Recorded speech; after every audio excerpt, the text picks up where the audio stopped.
John chapter number 1. John chapter number 1. Not going to read the whole chapter. Once you get there, you'll see why. John chapter number 1, we're going to start reading in verse number 19. Now, we know that this is the book of John that the Apostle John wrote. But in verse 19, when we start off and it says, and this is the record of John, it's not talking about John the Apostle, it's talking about John the Baptist. Okay? So keep it in mind as we are reading. Verse number 19 in the Bible says, and this is the record of John, when the Jews sent priests and Levites from Jerusalem to ask him, who art thou? And he confessed and denied not, but confessed, I am not the Christ. And they asked him, what then? Art thou Elias? And he said, I am not. Art thou that prophet? And he answered, no. Then said they unto him, who art thou? That we may give an answer to them that sent us. What sayest thou of thyself? He said, I am the voice of one crying in the wilderness, make straight the way of the Lord, as said the prophet Isaiah. In this passage, John the Baptist not first comes on the scene, but comes out of the wilderness preaching. He came on the scene when he was born. But he comes out of the wilderness, and needless to say, looked kind of like a madman. Okay? He'd been living in the wilderness. He's draped in furs. God's been feeding him off of locusts and honey. And he's just been out in the wilderness, having himself a time with the Lord, just learning about the Lord, preaching like the Lord, just living unto the Lord. Now, see, most people nowadays will live for the Lord, but very few people will live unto the Lord. The difference is I can do something for the Lord, and then once I'm done with it, go back to whatever else I was doing. Okay, I can do something for someone, but doesn't mean that I'm staying with them the entire time.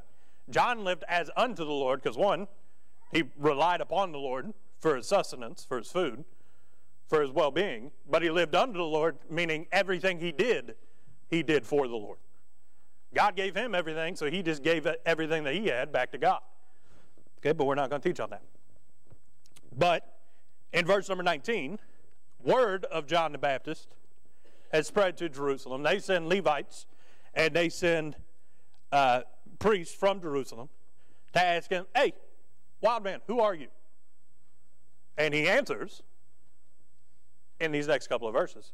But I want you to notice first what John the Apostle said about the answer of John the Baptist. In verse 20 he said, and confessed and denied not, but confessed, I am not the Christ. Okay, first thing we learn about John the Baptist is, one, his name was John the Baptist. He baptized people.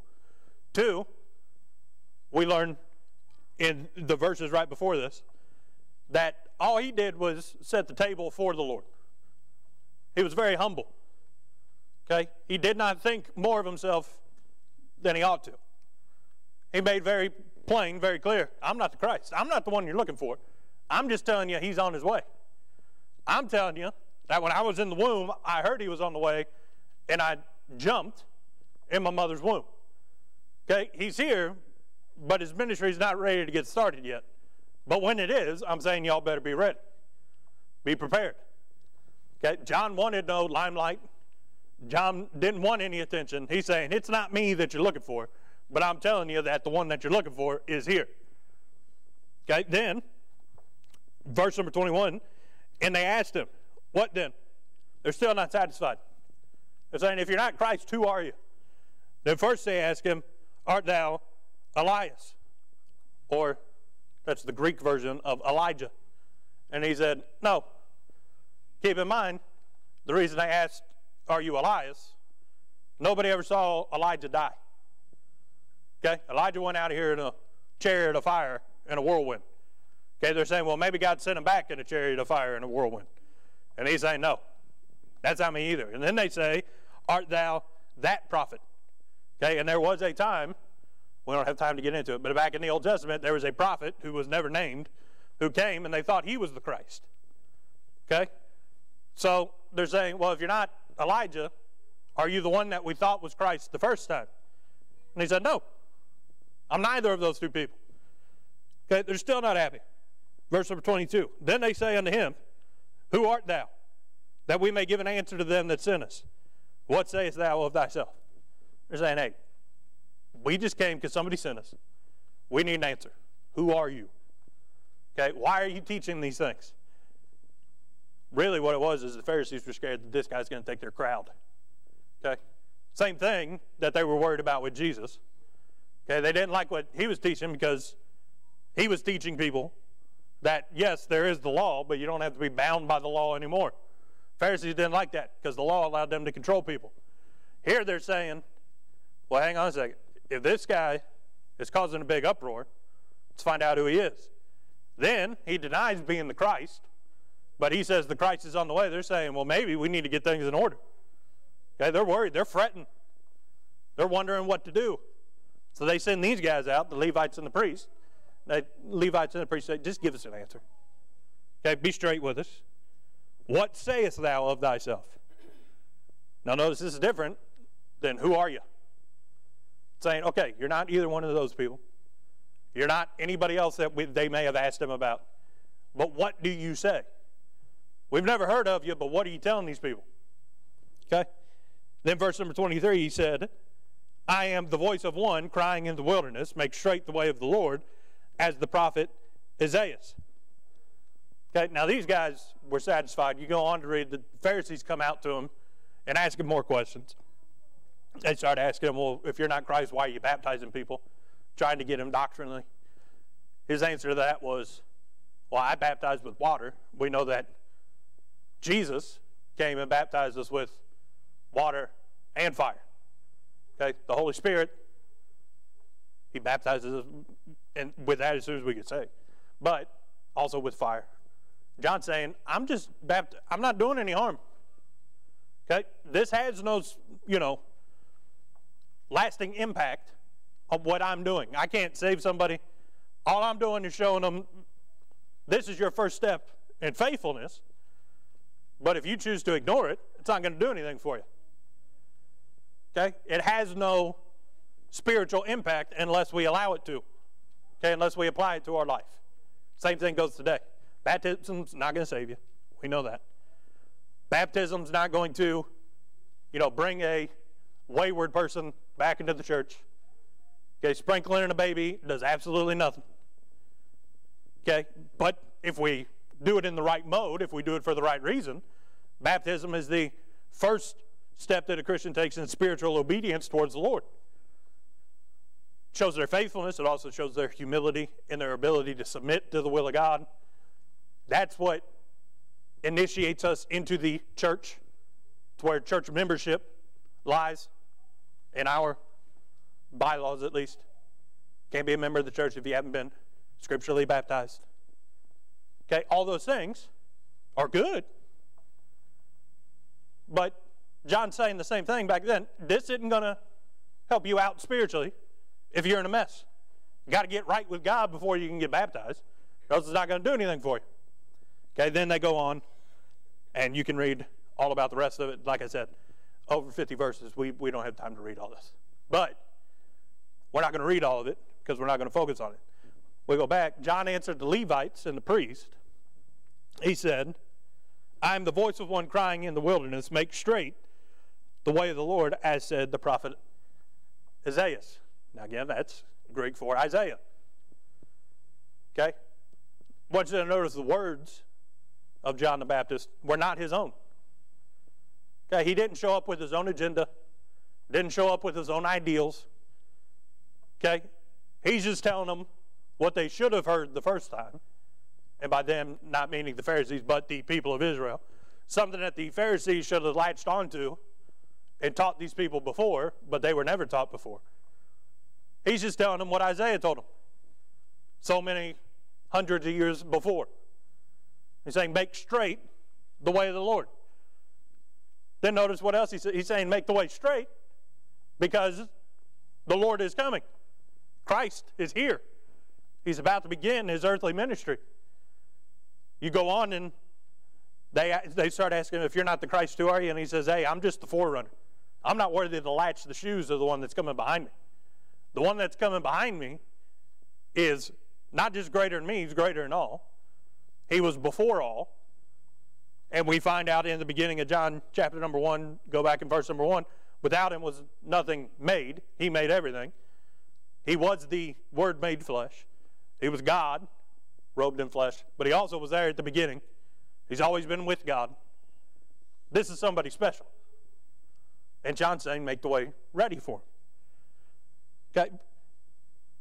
So all of that, just a brief, tiny little view into John the Baptist's life. We can go on, but we don't have time. But I just want to look at verse number 23, where he said, I am the voice of one crying in the wilderness. Okay, all that John's saying is, I'm out here in the wilderness crying or saying loudly, get ready for the Lord. I'm just somebody out in the middle of the trees. Okay, you look up that word wilderness, it could mean out in a forest, could mean out in a desert, could mean just an uninhabited place. Okay, but nobody else is around, is the point that they're trying to make. John wasn't out there preaching to draw a big crowd.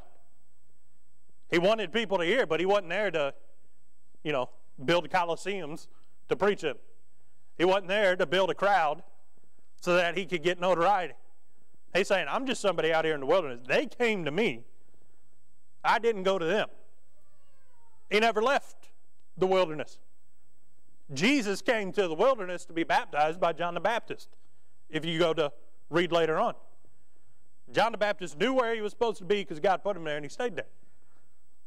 But he's saying, I'm just the voice of one crying in the wilderness. He's saying, I'm alone. I don't have a sect. I don't have a following. I don't have apostles. I don't have deacons.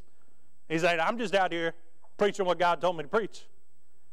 People heard it, and now more people are coming to see it. Okay, they may have come to see the wild man that was clothed in furs and eating honey and locusts. But when they got there, they heard what they were supposed to hear from the Lord. Okay, John's just saying, I'm just doing what God told me to do. And then he tells them what he's been saying. Make straight the way of the Lord. As Isaiah said. Okay, so along those lines, I'd like to teach on this morning the voice in the wilderness. The voice in the wilderness. Okay, now again, we've already covered what wilderness means. It's a desolate place. It's a place spiritually without God. It's a place where people can't find the nourishment that they need. You're in the desert, you can't find water. Okay, you're in the wilderness, you may be able to find some food, but you got to be careful, because if you eat certain types of mushrooms, it's going to kill you. You eat other types of mushrooms, you're going to be fine. Okay, you could try and hunt an animal, but unless you're careful, something bigger is going to hunt you. It's a dangerous place spiritually, because not only can you maybe not find what you need, if you don't find what you need, eventually it's going to lead to your destruction. Okay, spiritually, if you don't find the Lord, you'll be cast into hellfire. We're shortening things up there a bit, but for sake of time, no Lord, no heaven, no redemption, no salvation, no justification. All those things are what the world lives in, the wilderness. They're living in a place where they can't find what they need. Okay, John was sent to the wilderness to preach in the wilderness. Now, did John belong in the wilderness? Yeah, because God sent him there. But that's not where he was from. Okay, John had a family. John had a home. John knew somebody that could have trimmed his beard or his hair. Okay, but God said, no, don't need that. Just go out into the wilderness. I'll take care of you. Okay, John forsook all the possibilities of what he could have been, what his life could have been, for furs and honey and locusts, not because it was the life that maybe his parents wanted it for him. Okay, maybe his father had a trade. He wanted to train his son up in the trade so that he could take over the family business. But John said, if that's not what God wants, that's not what I want. John lived in the wilderness on faith because he just trusted that God was going to do what he said he was going to do. Keep in mind, John the Baptist didn't live a long life. Not long after John the Baptist started preaching, and after he baptized Jesus, and after, Jesus was buried, or after Jesus' earthly ministry and, started going on, Herod gets tempted and convinced by an evil lady to go and behead John the Baptist. Already sitting in prison. He's not out there preaching anymore. But they said, you know what? I want his head in a charger, in a basket. And he said, okay. Right? John the Baptist didn't get a Paul and Silas moment like we heard about on Wednesday. Okay? Where the earthquake came and the shackles were broken and all the doors were open and they got to leave the jail that night, and then the next day they rebuked the ones that sent them into jail, claiming that they were beaten without cause, and they were Romans, even though they claimed that they were Jews, and they had no right to be thrown in prison. John the Baptist didn't get that. Okay? John the Baptist had a low moment of spirituality where he doubted who Jesus actually was. He sent his disciples, the ones that were ministering unto him, said, go to Jesus and ask him. Is he the one that we've been looking for? Is he really the Christ? And then Jesus sent him back and said, John, you know that I am. You leapt in your mother's womb when you heard that I was coming. Okay, you know it's me. Just hang in there. Okay, all of that, everything in John's life, he decided was worth it because it was in the will of God. John the Baptist started preaching on earth and then got to preach in Abraham's bosom. Okay, the place where before Jesus went to the cross, all the Old Testament saints would be, because they weren't washed in the blood yet. They couldn't go to heaven. He started preaching in the wilderness, wound up preaching to guys like Moses and Isaiah and Elijah, saying, hey, I've seen him. I know he's there. I know God's doing something. He got to tell Adam who the second Adam was. He got to preach to Abel about the one that was going to be the sacrifice, so we had to stop sacrificing. All because he was willing to go out into the wilderness one day and cry with a loud voice. Okay, this world in wilderness, this place here, this is a city of refuge. This is a safe haven. Okay, this is a place that has been hallowed to the name and the purpose and the will of God. Okay, this is a place where God's people can come together and congregate. This is not the wilderness. Okay, this is the city that's set on a hill. This is a lighthouse. This is a place where we say, come and hear what thus saith the Lord. Come and meet the Master. That's the wilderness. That's where people need to hear. John didn't set up a church in his hometown and start preaching there. John went to where, spiritually, they had a famine. The people that came to John, maybe they had gone to temple, because back then, or the synagogue. Back then they didn't have church. They had temple. Maybe they went on Saturdays and they thought, well, I'm going because this is what the Lord wants me to do. I'm going because I know I need to be in church. I'm going because I know I need to make sacrifices. I'm going maybe because it's time for the Passover feast. I'm going because I know I ought to, but I don't feel any different when I leave. I'm not getting anything to sustain me. John went out into the wilderness and said, hey, I've got something that can help you. Not me, but I can tell you about the one that's coming that is going to help you. He's giving people hope. He couldn't fix their situation. He said, I am not the Christ.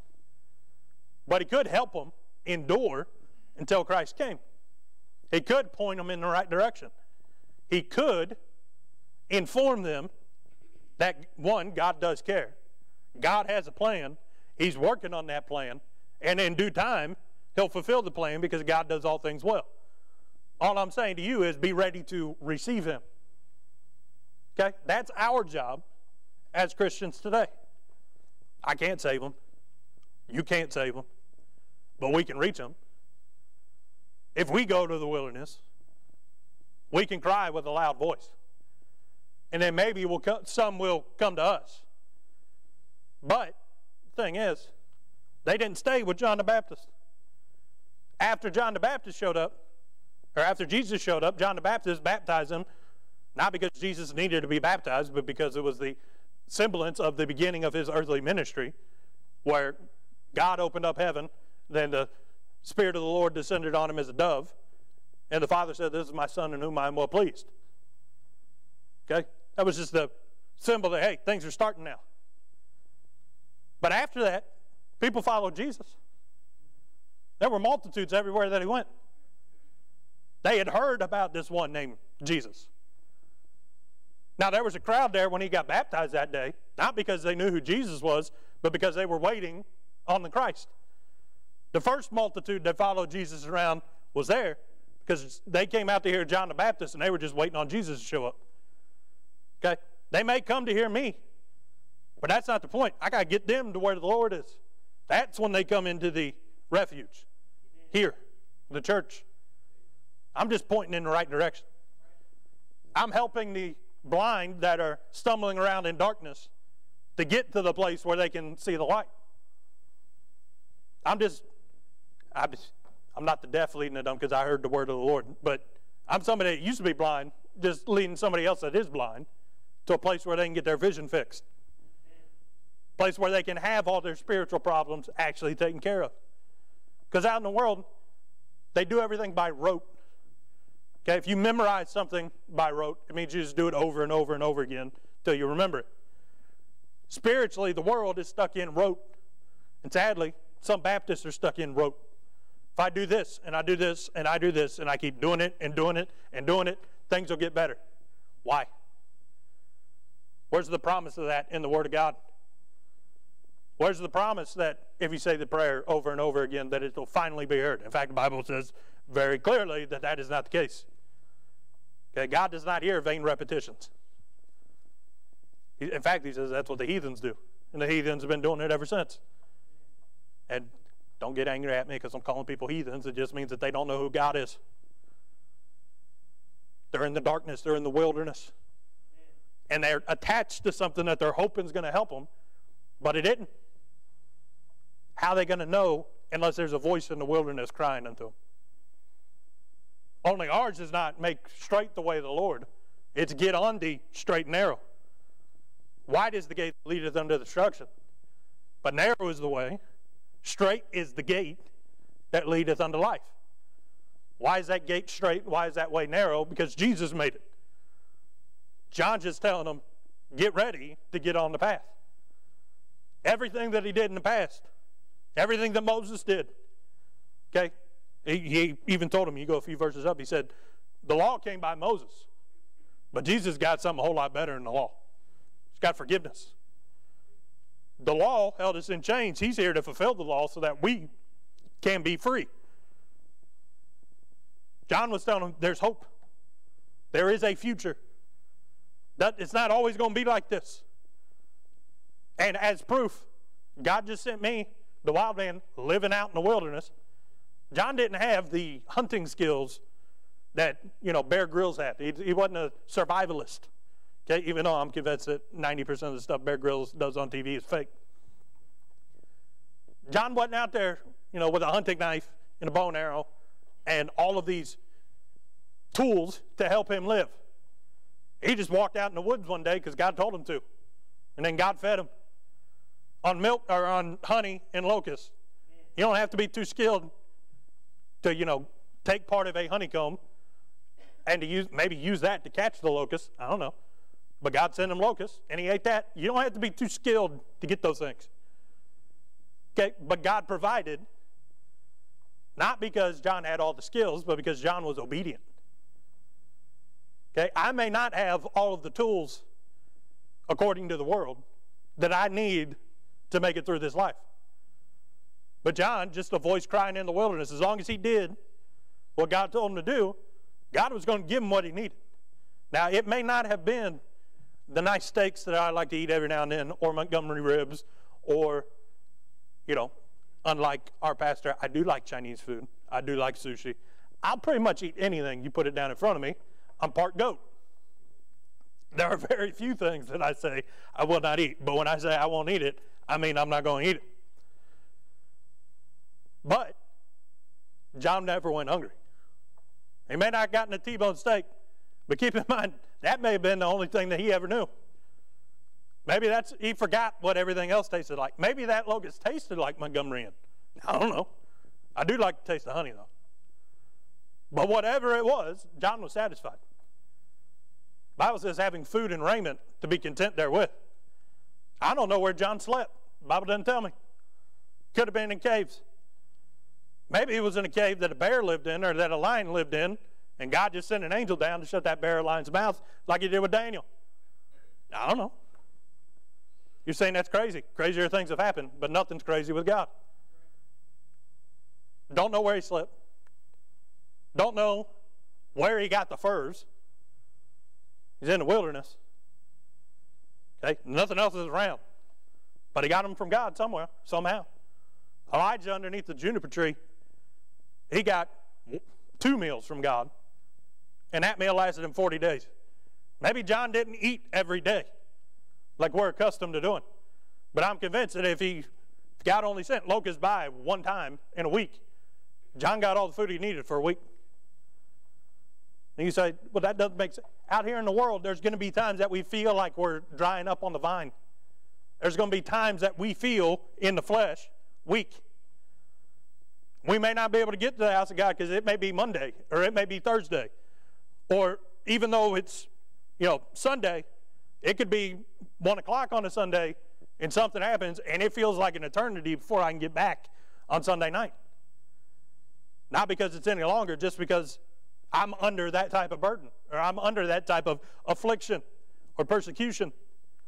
But whatever it is, God can sustain me through those periods if I allow him to. If I rely upon the Lord, then the Lord is my strength. I can do all things through Christ which strengthens me, but if I don't lean on him, I don't get his strength. John just wholly leaned on him. Again, he lived unto the Lord, not just for the Lord. He wasn't just a soldier in the army, which we ought to be good soldiers for Jesus Christ, as the Apostle Paul instructed us to be. He wasn't just a soldier. He was a full-time enlistee. He wasn't one of the reserve guys, one of the National Guard guys. He wasn't one of those, as they sometimes call them, weekend warriors. He was all in all the time. He was on full deployment all the time, out in the wilderness. Amen. He didn't get to come home to the base. Or he didn't even get to come home from the base back to his original home. We don't know that John never saw his mother or his family. We don't know that he had any type of relationship with those that came before him. But John was satisfied enough with a relationship with Christ. John even told Jesus, you should be baptizing me. I shouldn't be baptizing you. You're Christ. John was happy with what God gave him. Not because it had all the glitz and glamour that the Pharisees had. Keep in mind, the Pharisees said that they dressed modest, but I'm sure that there was gold in there. I'm sure that there was jewelry in there. I'm sure that there were ways, the fabric that they had was the finest fabric. Ways to show other people, we're better than you. John's coming to him and saying, I'm not better than you, but I know one who is. John gave them the answer that they needed, not the one that they were looking for. That's what we need to be with the voice crying in the wilderness. John didn't make promises. Other than that, Christ has come. John didn't make demands of people saying you have to do X, Y, and Z. You've got to be this before God will show up. John just said, whoever you are. Because Jesus did say, whosoever. Whoever comes unto me shall be saved. John's just saying, doesn't matter where you could, look at me. He's saying, look at this. You think this is impressive? God didn't choose me because I was the wisest, because I was the most educated, because I was the most devout. He's saying God chose me because he knew that I'd be obedient. So you be obedient. Make straight the way of the Lord. And that way when Christ comes, you'll be ready for him. The Pharisees never made straight the way of the Lord. They never fixed all of their own spiritual problems to where they could see what they needed to see when Christ came. Instead, they saw an imposter. They saw someone that was committing heresy by saying that he was equal with God, by claiming that he was the Son of God. They didn't believe that he was who he said he was. Now, some of them did. I'm convinced of that because Nicodemus says that when he came to him by night, we know that thou art sent from God. We know you're not from around here. Okay, but Nicodemus still didn't piece two and two together to see that he was the Son of God. He didn't say that we know that thou art God. He said that we know that thou art sent of God. Now, was that Jesus' fault that he didn't see it? No. Was it Nicodemus' fault? Maybe, but probably not, because Nicodemus was taught generation after generation that man cannot be equal with God, which is true. But Jesus just wasn't man. He was all man and all God. It's the whole part of that miraculous conception that made it miraculous. But John's saying, prepare yourselves, prepare your hearts, so that when you come, when he comes, you'll be ready to receive him. The reason that sinners used to come to the house of God and get saved the first time that they ever heard the gospel, or they'd come during a revival and they'd flock in by the tens or by the hundreds and they'd get saved, it's because they had heard in the wilderness, make straight the way of the Lord. Prepare yourself. So that when they finally came to the house of God, they were prepared to receive, they were looking for him once they got here. Nowadays, most of the time, people that come in, if they're not children, they've been taught something else, and you have to unteach them before you can reteach them the truth. As the Bible said, they were made twofold the child of hell by being taught a false doctrine. Or some of them, as we heard on Wednesday night, not in Russia, but in Russia there are those that have never heard the name Jesus Christ before. But even in America, there are people who do not know who Jesus Christ is. It's because there aren't enough voices crying in the wilderness. It's because there aren't enough people out there saying, Christ has come and you can receive him. It's because out there people don't hear, I'm nobody. But he is everything. He must increase, I must decrease. I'm not worthy to latch his shoes. But some reason he decided to use me. He chose me when he loved me, but he also chose you in the same moment, because God just didn't love one, he loved all. God's no respecter of persons. We hear that so many times. We've accepted it as rote. We've said it, we've said it, we've said it, and then it just doesn't hit us, and it just washes over us. It's water off a duck's back. But for somebody out in the world who thinks that they're not good enough for God, for somebody out in the world who's been told their entire life that they'll never be anything or they'll never amount to anything, they've had the opposite instilled into them by rote. And to them, if they were to hear God's not a respecter of persons, that may not make sense to them until you explain that God just loves everybody the same. It's God's will that none should perish, but that all should come to repentance. Jesus was the lamb slain before the foundation of the world because, one, he knew that man couldn't be perfect, but two, he knew that you and I needed him long before we ever were.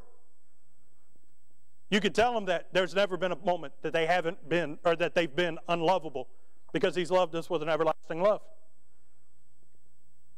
They hear that. That's life-changing news. That'll cause them to flock in the wilderness to say, hey, what are you talking about? Tell me more about this Jesus. Tell me more about Christ. And then tell me where I can meet him. I'm glad you asked. If you've been trained, if you're studying in the Bible, you could say, you can meet him right here. But if you'd like to, you can come to church too. If you want to come to church, he'll be there. Well, how do you know? It's what Immanuel means. God with us. That's why the motto on the website or on any of the materials that we pass out, it says Immanuel Baptist Church, where God meets with his people.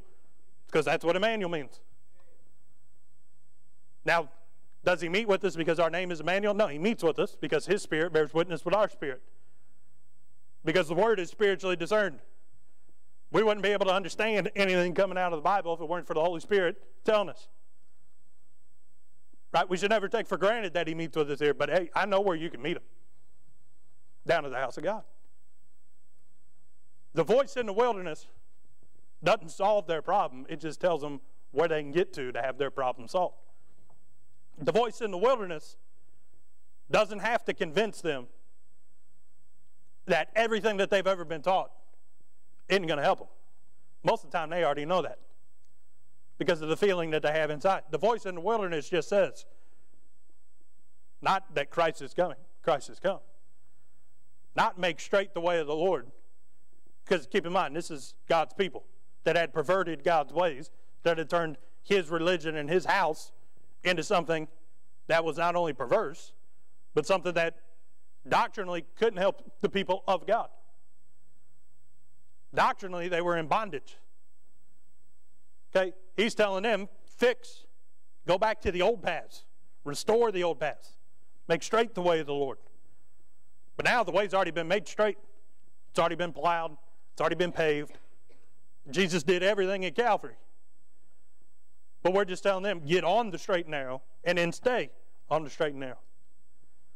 Maybe out in the wilderness, if we're crying with a loud voice. Not all of them are going to be lost people. Some of them may be prodigals. Some of them may be backslidden, saying, yeah, I used to hear that over at such and such a place. And you know what? I was saved as a child, but I haven't found what you're talking about at any of the churches around here. Or we just moved here. We can't find a place where we can hear the things that you were saying. Well, good news. I know where you can. The voice in the wilderness doesn't cry when there's just people around. I'm sure that John preached a lot of messages to himself with only God around before he ever had a person hear him. Keep in mind, if he just stayed in one spot out in the middle of the wilderness, nobody had ever heard him. He was moving around. He's just preaching up a storm. He was pulling a Lawrence before it was a Lawrence. Really, what we should be saying is that Lawrence is pulling a John the Baptist. But John the Baptist, just having himself a time with God. I'm convinced that John, before people showed up, didn't even know that people had heard him. He's just out there doing what God told him to do. What's the old adage? Okay, you can lead a horse to water, but you can't make it drink. God sent the people that were willing to hear. John could have preached to anybody, doesn't mean that they were going to hear. God sent the ones that needed to hear, that were willing to hear, that were able to receive it, and prepared the way for the Lord. John made the way straight, but not by himself. Other people helped out. Everything was set in order by God so that when Jesus showed up, his earthly ministry could begin. So that he could have disciples to go to other places. Everywhere he went, people already heard about Jesus. That wasn't by accident or coincidence. It's because all the people that were with John went out into other wildernesses and cried with a loud voice, Jesus is here. The Christ has come. The Redeemer is here. John didn't do it all by himself. Even after John was taken off the board and in prison, he still had, one, a legacy, but two, it wasn't over because his voice was gone. Others were able to carry it forward. I may not be able to go today because I've been providentially hindered, or because I've fallen, had an accident, I'm bedridden because of some injury, or I'm so sick that I can't get up out of bed. Or maybe I can, but my head's so full of something that I'm like weeble wobbly walking around the house. I may not be able to cry with a loud voice in the wilderness today, but you may be able to. You may be able to help me bear that burden. God sees all things. He knew that I'd be taken off the table that day. He knew that I wouldn't be able to go that day, which is why he equipped somebody else to go that day. God doesn't want just one voice in the wilderness. He wants many voices in the wilderness. The more voices, the more people that hear. That's why there shouldn't be any competition among missionaries. They're all doing the same thing. Amen. Even if they're in the same town. Florence is pretty big. You could have more than 2 missionaries in a Florence-sized town anywhere across the world. It's just voices in the wilderness. I don't have to have all the answers. I just have to have the answer. That Jesus can take care of it. It's okay to say, you know what? I don't know that answer right now, but if you let me come back, I'll talk to my pastor. If you want to come with me, we could talk to the pastor. We can get you that answer. I can help you if you'll let me. Not because I've got anything special, but because what I've got, Jesus gave to me. I know that His word never returns void. If I give them an answer out of the Bible, one, it's true, and two, they can take it to the bank. Everything that I do, even if I don't say anything, the lifestyle that I live should say, make straight the way of the Lord. Get everything in order. The Lord has paid the price. He's already bought you, and you just don't know it yet. He bought you, but you're still wandering around the supermarket and haven't made your way up to the cashier's checkout counter.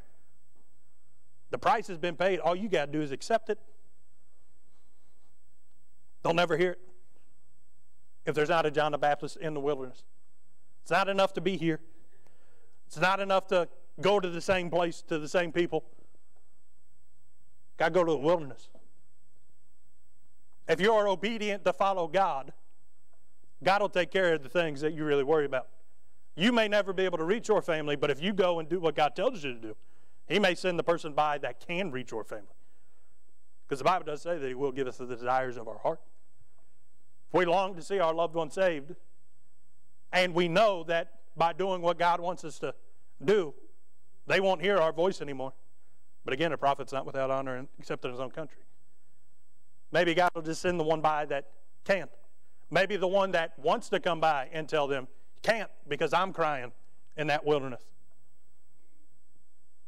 Just go to where God will lead you, but He'll take care of everything if we're obedient.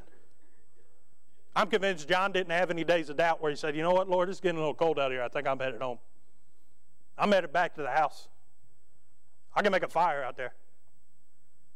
Maybe he didn't even know how to make a fire. God just sent lightning strikes to catch on fire or something. You say, that's nuts. I just believe he had full faith that God was going to take care of it. I believe that John said, I'm going to cry in the wilderness, not because it makes sense, not because in the flesh I can't find something better to do, but because, one, I love God and people need to hear. What's the weirdest place you can send a preacher? The place where nobody's at. Yet, a whole bunch of people heard John out in the wilderness. Not because John could talk that loud, but because God sent him to the wilderness. God stirred something up which caused people to go to the wilderness.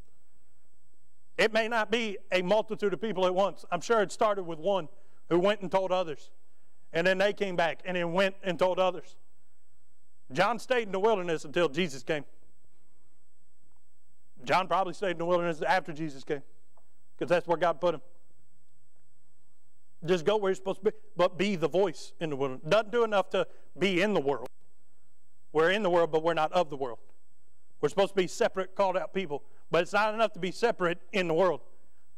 Got to be a voice in the wilderness. Seeing isn't always enough. Sometimes they need to hear. And maybe what they saw, they're going to have questions. You're still going to have to talk. You're going to have to be a voice in the wilderness. But be what God called you to be. He'll take care of the rest. Is it always going to be sunshine and roses? Nope. But you'll have honey and locusts. You say, I don't like the taste of locusts. Have you ever tried it? I haven't. I know they serve it on the streets in most Asian countries. Some people like it, except they kind of, fry it. Most everything's good when it's fried. Maybe God fried it with lightning. I don't know. Point is, John was satisfied. John had the time of his life. Because John was obedient, John got to baptize Jesus. What an honor and a privilege. In fact, Jesus said of John that outside of John was the greatest man born a woman to ever live. And what did he do? Walked around in the wilderness, living off honey and locusts, wrapped in furs, just trusting and believing God. Just telling people that God sent what God told him to tell people. John the Baptist did a very small part of the equation, but he did it well. He did it with his whole heart. He did it with everything that he had. And because of that, Jesus said he was the greatest man ever born a woman. Because he was who he was, he made no bones about it. Jesus said that, but John has a reward somewhere in heaven. It's a great reward. Well, how do you know that? We still call ourselves Baptists today. Many people, not just Jews, but Gentiles also, impacted because one man just went out into the wilderness and cried with a loud voice. His words weren't even, you don't have to come up with the words on your own. He quoted Isaiah. He told them what they had already supposed to have heard. You don't have to come up with a scheme or a plan or a routine or some type of gimmick. Just tell them what the Bible says. Tell them what God told you. Do what Peter and John said when the Pharisees accused them after they healed the lame man in the temple. They said, we're just telling you what we've seen and what we've heard. And under the law of witness, two witnesses who say they saw and heard the same thing, it was accepted as fact. Just tell them what God did for you, what you've seen, what you've heard, what you felt, what He's done for you, how He's helped you, and that'll be enough. Because God can take that and use it. He can't take a gimmick. Because again, you do it outside of God, He's not going to help you. You're not going to have the strength of the Lord. But if you tell Him what God did for you, God can use that. Because you're not testifying of yourself, you're testifying of Him. And God inhabits the praise of His people. John just told him what God told him to tell him. Just tell him what God did for you. And you'll be a voice in the wilderness. Most of us are out there with the candlestick in the middle of a whole bunch of bushes. We're not hiding it under a bushes, but they can't see the light because we're in a whole bunch of bushes. Cry with a loud voice, come and see a light that can show you as a lamp under your feet, as a light under your path. Come see the light, not that I started, but that somebody else lit inside of me. In other words, taste and see that the Lord is good. Give Him some of the fruit from your life and say, fruit didn't come from me, it came from God. But if you like it, you can have that fruit too.